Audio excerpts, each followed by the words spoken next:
Right.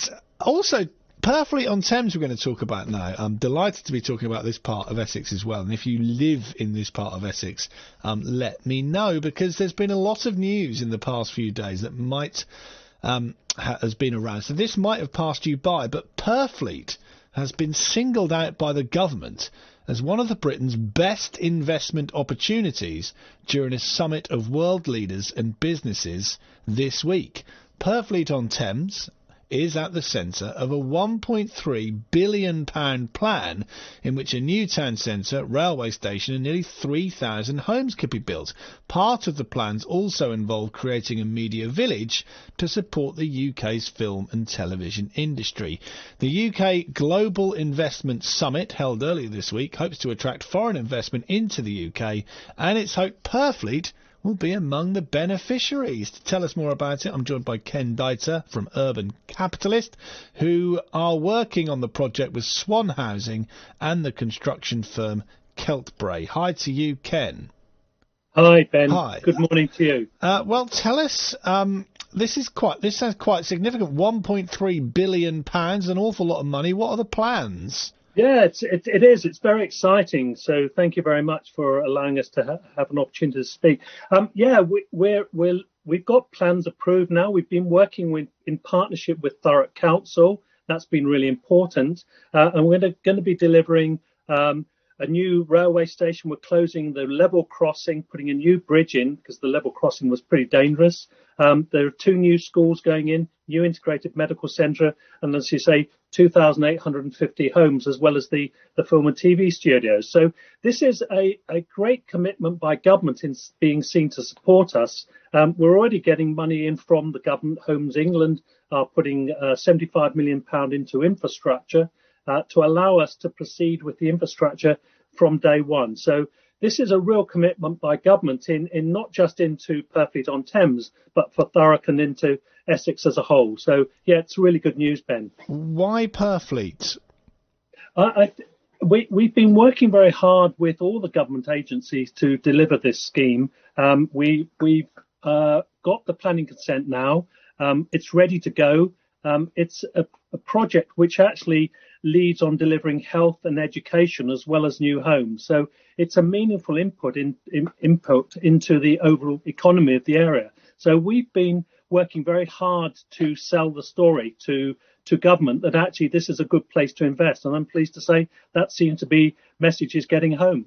And what about the media village that's supposed to support the UK's film and television industry? Yeah, well, absolutely, Ben. We're building on the back of an existing resource, High House Production Park and the Backstage Centre. Fantastic resource, and if people have the chance to go down there and see the Backstage Centre, where the Royal Opera House build all their sets and where their fashion department is, and all the clothes for the Royal Opera House are created, this was a natural for us because we started to think about, well, actually, what could we put in here that provides employment and skills? And of course, that's a key issue for the area. And actually building on delivering the studios alongside the High House Production Park makes an awful lot of sense. We have planning consent now for 11 film and TV stages. And of course, you'll see that there's already been investment in other areas into the creative industries along the Thames Estuary generally. I mean, this is part of a government initiative to build up the Thames Estuary production corridor and bring more creative industries into the area. And is it a case of if we build it, they will come, Ken? We already people are coming. There's a lot of interest in what we're doing.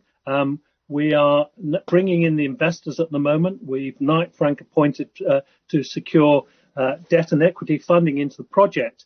And there's a lot of interest globally.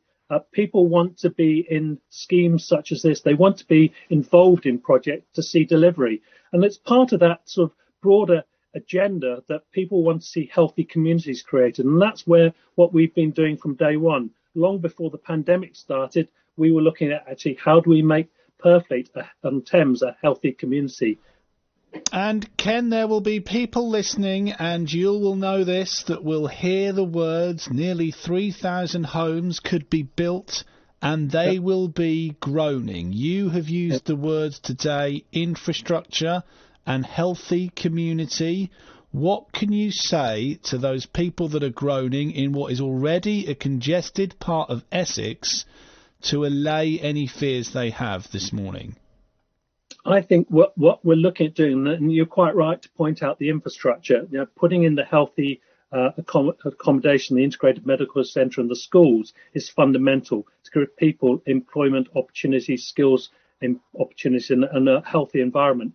But there's also a need for homes. So we're not just putting homes for sale. We brought in Swan Housing Association, a local registered social housing provider. So we can actually provide a range of types of housing for the community. So it's not just houses for sale, it's houses to lease. There'll be supported housing through the housing association. So I think we're providing something that's much needed in the community. I appreciate what you say.